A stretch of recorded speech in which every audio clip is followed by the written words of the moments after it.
Hello friends, कैसे हैं आप सभी। मेरा नाम है महेंद्र वर्मा और आप सभी का अध्ययन क्लासेस में स्वागत है।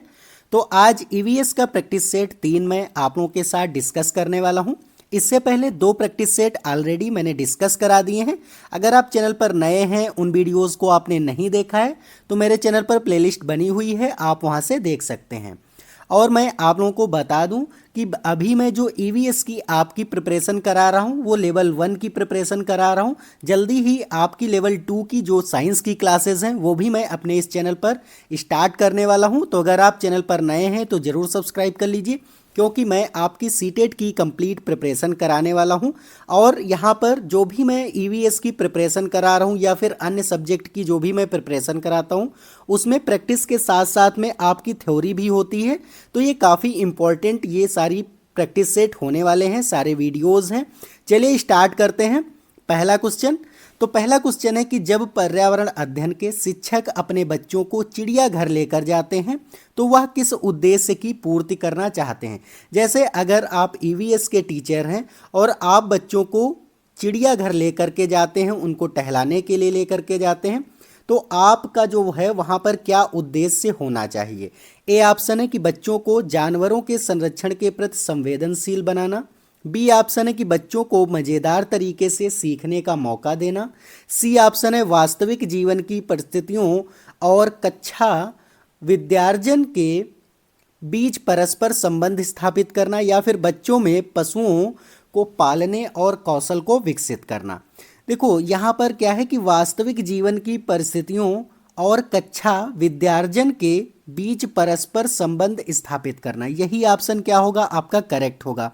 क्योंकि जब आप बच्चों को चिड़ियाघर लेकर के जाते हैं तो उनका जो कक्षा का ज्ञान होता है या फिर जो क्लास में आप उनको पढ़ाते हैं उसी को वास्तविक जीवन से जोड़ने का उद्देश्य होता है आपका। इसीलिए क्या हो जाएगा, सी ऑप्शन जो है वो करेक्ट हो जाएगा। चलिए नेक्स्ट क्वेश्चन देख लेते हैं। तो सेकंड नंबर क्वेश्चन है कि रमेश अपनी कक्षा 5 की पर्यावरण अध्ययन की कक्षा में खोजपूर्ण प्रश्न पूछता है। उपयुक्त उद्देश्य विद्यार्थियों के किस कौशल के विकास का नहीं है। देखो अगर ये रमेश जो है क्लास 5th का एक स्टूडेंट है और वो पर्यावरण अध्ययन की क्लास में एक खोजपूर्ण मतलब कि सर्चेबल जो होते हैं, मतलब कि खोज करने वाले जो क्वेश्चंस होते हैं उनसे वो प्रश्न पूछता है।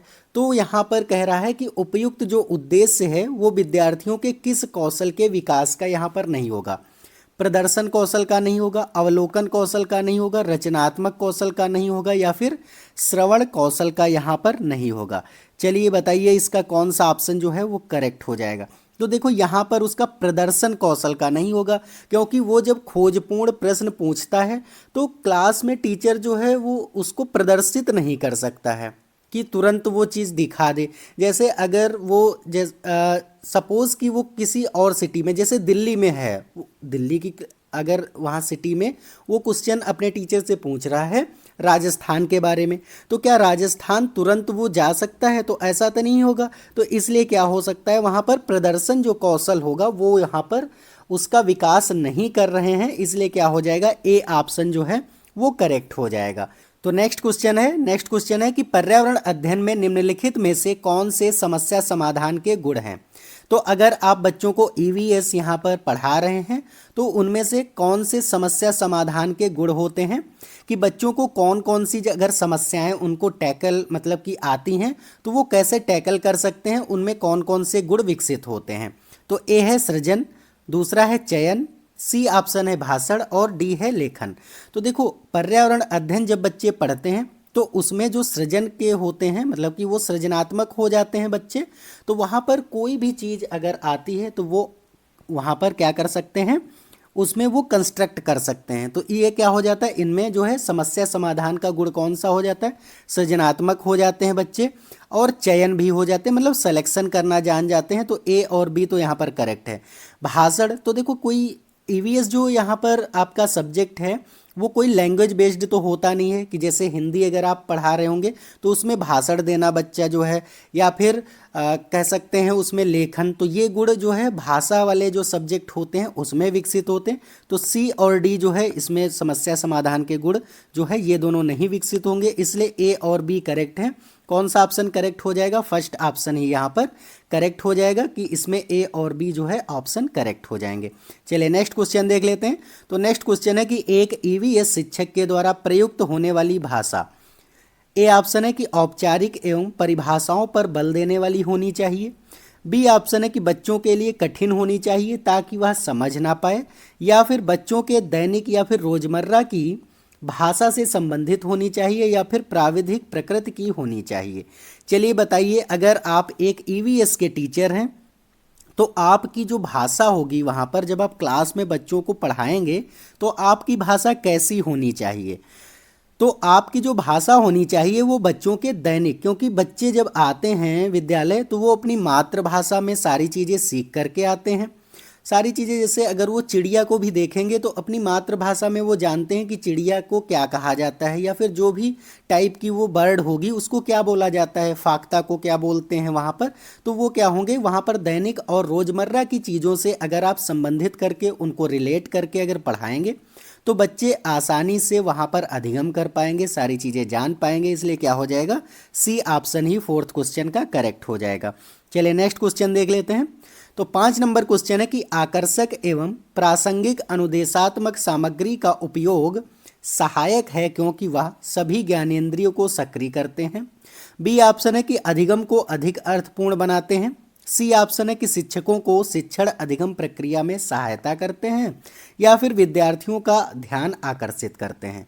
तो आकर्षक, और अगर आप जो है क्लास में जब पढ़ा रहे होंगे तो प्रासंगिक अगर आपकी सामग्री होगी तो वहाँ पर जो बच्चों की ज्ञानेंद्रियाँ होती हैं उनको सक्रिय करते हैं। जैसे ज्ञानेंद्रिय कौन कौन सी हो सकती हैं?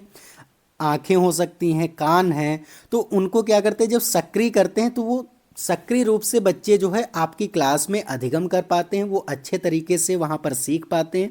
इसलिए कौन सा ऑप्शन यहाँ पर करेक्ट हो जाएगा? तो ए ऑप्शन ही यहाँ पर करेक्ट हो जाएगा। चलिए नेक्स्ट क्वेश्चन देख लेते हैं कि ईवीएस के शिक्षण में न्यूनतम महत्वपूर्ण क्रियाकलाप की पहचान करना है।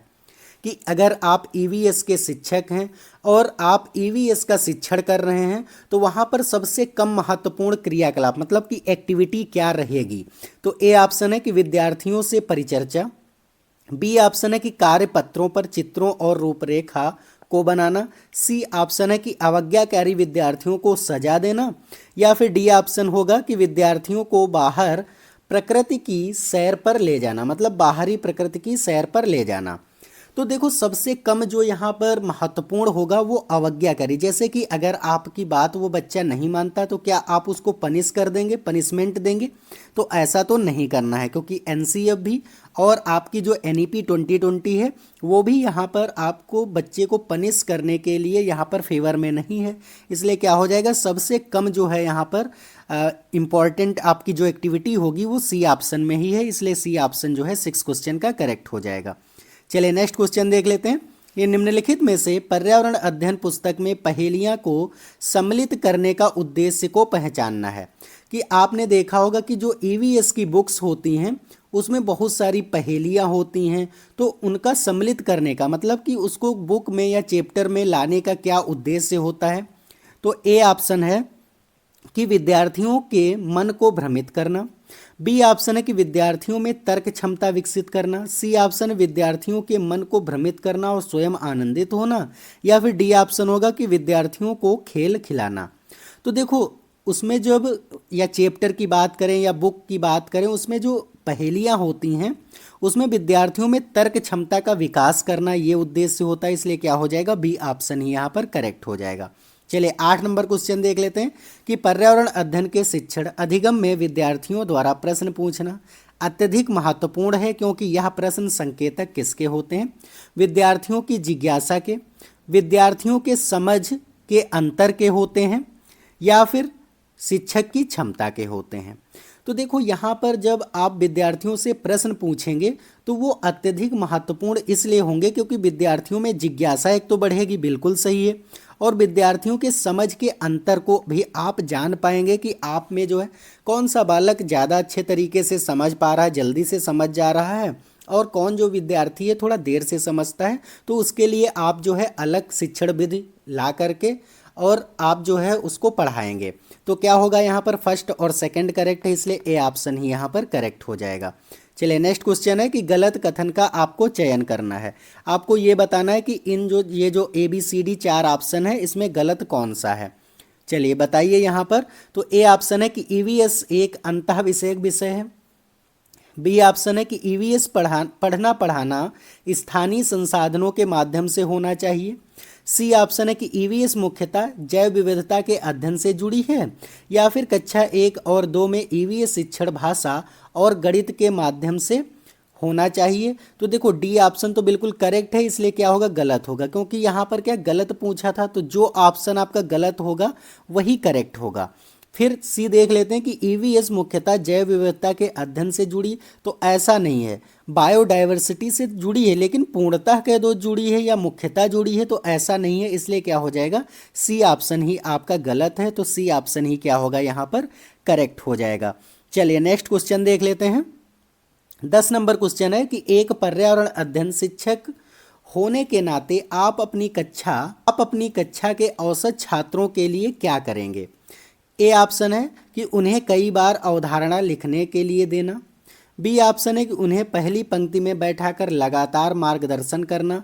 सी ऑप्शन है कि उनके कमजोर पक्षों को ढूंढना एवं सुधारने के लिए समाधान खोजना एवं लागू करना। डी ऑप्शन है कि उनको अतिरिक्त कार्य घर में अभ्यास के लिए देना। तो यहाँ पर ये बोला गया है कि अगर आप एक ईवीएस के टीचर हैं और उसके नाते आप जो है औसत छात्रों के लिए क्या करेंगे, तो उनके जो है कमज़ोर पक्षों को आप समझेंगे, ढूंढेंगे और सुधारने के लिए वहाँ पर जो भी समाधान हो सकेगा आपसे वो आप करेंगे। इसलिए क्या हो जाएगा, सी ऑप्शन ही यहाँ पर करेक्ट हो जाएगा। चलिए 11 नंबर क्वेश्चन है कि साबिया ने अपने चित्र में आकाश को हरा और पेड़ को नीला रंग दिया। देखो आकाश को उसने किससे रंग दिया है, तो हरे से रंग दिया, और पेड़ को नीले से रंग दिया, मतलब कि अपोजिट रंगों से उसके रंग दिया है। उसके शिक्षक को पहले क्या करना चाहिए, तो ए ऑप्शन है कि साबिया से आकाश और पेड़ का चित्र देखने के लिए कहें और चित्र फिर से बनाने के लिए कहें। बी ऑप्शन है कि साबिया को बताएं कि आकाश नीला होता है और पेड़ हरे होते हैं और उसने गलत रंग किया है। सी ऑप्शन है कि उसके चित्र की सराहना करें और पूछें कि उसने इन रंगों का चयन क्यों किया है। डी ऑप्शन है कि साबिया को बगीचे में ले जाएं और उसे आकाश और पेड़ देखने दें। तो देखो सी ऑप्शन ही यहाँ पर करेक्ट होगा कि उसके चित्र की आपको क्या करना, सराहना करनी है, ठीक है। और उसके बाद आप पूछ सकते हैं कि उसने ये जो रंग चयन किए हैं कि उसने आकाश को हरे से रंग दिया है और पेड़ को नीले से क्यों रंगा है, उसके जानने का मतलब कि वो इसने ऐसा क्यों किया है उसको जानने के लिए जो है आप उससे क्वेश्चंस कर सकते हैं। उसने ऐसा क्यों किया है ये जानने के बाद ही आप कोई किसी डिसीजन पर पहुंच सकते हैं। तो इसलिए क्या होगा यहाँ पर, सी ऑप्शन ही करेक्ट हो जाएगा। चलिए 12 नंबर क्वेश्चन देख लेते हैं कि पर्यावरण अध्ययन का पाठ्यक्रम निम्नलिखित में से किस प्रकार संगठित है। आपको बताना है कि जो ईवीएस है अध्ययन, इसका पाठ्यक्रम जो इसका कैरिकुलम है वो किस प्रकार से संगठित है। तो ए ऑप्शन है कि बच्चों के निकटस्थ परिवेश से प्रारंभ होकर व्यापक पर्यावरण तक। बी ऑप्शन है कि व्यापक पर्यावरण से प्रारंभ होकर बच्चे के निकटस्थ परिवेश तक। सी ऑप्शन है कि स्व के रूप में बच्चों से प्रारंभ होकर स्व के रूप में व्यापक संदर्भ तक, या फिर स्व के रूप में व्यापक संदर्भ से स्व के रूप में बालक तक। चलिए बताइए यहाँ पर कौन सा ऑप्शन जो है वो करेक्ट होगा। तो देखो बच्चों के निकटस्थ परिवेश से प्रारंभ होकर व्यापक पर्यावरण तक बिल्कुल सही है, और यहाँ पर क्या है कि स्व के रूप में बच्चों से प्रारंभ होकर स्व के रूप में व्यापक संदर्भ तक, तो यही तो इसका मतलब है। तो ए और सी करेक्ट है, तो यहाँ पर सी ऑप्शन ही क्या होगा, करेक्ट हो जाएगा। तो चलिए अब नेक्स्ट क्वेश्चन देख लेते हैं। तो नेक्स्ट क्वेश्चन है निम्नलिखित में से कौन से कथन बच्चों के पर्यावरण के से सीखने के बारे में सर्वाधिक उपयुक्त हैं। तो ए ऑप्शन है कि बच्चे अपने प्रयासों से अकेले सीखते हैं। बी ऑप्शन है कि बच्चे पर्यावरण से अंतःक्रिया द्वारा सीखते हैं। सी ऑप्शन है कि बच्चे अपने दोस्तों के साथ चर्चा द्वारा सीखते हैं, या फिर बच्चे शिक्षक की व्याख्या से सीखते हैं। चलिए बताइए यहाँ पर कौन सा ऑप्शन जो है वो आपका करेक्ट हो जाएगा। तो देखो बच्चे जो होते हैं पर्यावरण से अंतःक्रिया द्वारा सीखते हैं, बिल्कुल सही है यहाँ पर। और नेक्स्ट क्या है यहाँ पर कि बच्चे अपने दोस्तों के साथ चर्चा द्वारा सीखते हैं, तो ये भी सही है। तो बी और सी क्या है यहाँ पर सही है कि और डी देख लेते हैं कि बच्चे शिक्षक की व्याख्या से सीखते, तो ऐसा तो नहीं है। और ए ऑप्शन है कि बच्चे अपने प्रयासों से अकेले सीखते, तो अकेले नहीं सीखते हैं, वो यहाँ पर इन्वायरमेंट से अंतःक्रिया करके सीखते, तो बी और सी करेक्ट, इसलिए क्या होगा बी ऑप्शन यहाँ पर करेक्ट हो जाएगा। तो चलिए नेक्स्ट क्वेश्चन देख लेते हैं। कथन ए दिया गया है कि मनाली में ढालू छत वाले मजबूत बांस के खंभों पर बने ऊंचे उठे हुए लकड़ी के घर बनाए जाते हैं। और कथन बी है कि मनाली में बारिश बहुत होती है और बर्फ भी पड़ती है। तो देखो कथन जो ए है वो गलत है, क्योंकि यहाँ पर मनाली में ऐसे ढालू छत वाले मकान आपको नहीं मिलेंगे और ना ही वो बांस के खंभों पर बनाए जाते हैं मनाली में घर। ये बांस के खंभों वाले घर जो है वो असम में आपको देखने को मिलते हैं, इसलिए ए कथन जो है वो गलत है। लेकिन बी वाला एकदम करेक्ट है, क्योंकि मनाली में जो है बारिश बहुत होती है और बर्फ़ भी बहुत ज़्यादा पड़ती है, इसलिए क्या होगा ए ऑप्शन ही करेक्ट हो जाएगा। ए वाला गलत है और बी क्या है सही है। चलिए 15 नंबर क्वेश्चन देख लेते हैं कि पौधे के निम्नलिखित मुख्य कार्यों पर आपको विचार करना है। चलिए बताइए यहाँ पर कौन सा ऑप्शन जो है वो आपका करेक्ट होगा। भोजन का उत्पादन और भंडारण करना, बी है यहाँ पर कि पौधे को शक्ति और सहारा देना। नेक्स्ट है कि पौधे के अन्य भागों को जड़ों से जल और खनिज का स्थानांतरण करना। चलिए बताइए यहाँ पर तने का मुख्य कार्य कौन सा हो जाएगा। तो देखो पौधे को शक्ति और सहारा देना बिल्कुल यहाँ पर तने का काम होगा। भोजन का उत्पादन और भंडारण करना तो ए वाला तो गलत है, क्योंकि तने का ये काम होता ही नहीं है। सी देख लेते हैं कि पौधे के अन्य भागों को जड़ों से जल और खनिज का स्थानांतरण करना, तो बिल्कुल तने से होकर के ही यहाँ पर खनिज और जल जाता है, इसलिए यहाँ पर क्या होगा बी और सी सही है। तो ए ऑप्शन यहाँ पर क्या होगा करेक्ट हो जाएगा। उम्मीद है आपको सारे क्वेश्चन समझ आए होंगे और ये कुछ 15 क्वेश्चंस थे इस प्रैक्टिस सेट में। अगर आपको कोई भी डाउट है तो आप कमेंट करके ज़रूर पूछ लीजिए, और आपको ये वीडियो अच्छा लगा तो वीडियो को लाइक करके चैनल को सब्सक्राइब कर लीजिए, साथ में बेल आइकन भी प्रेस कर दीजिए, क्योंकि अगर मैं आगे अभी वीडियोस लेकर के आऊँगा तो उसकी नोटिफिकेशन आपको सबसे पहले मिलेगी। तो चलिए आज के लिए इतना ही है, अब मिलते हैं नेक्स्ट वीडियो में, तब तक के लिए जय हिंद जय भारत।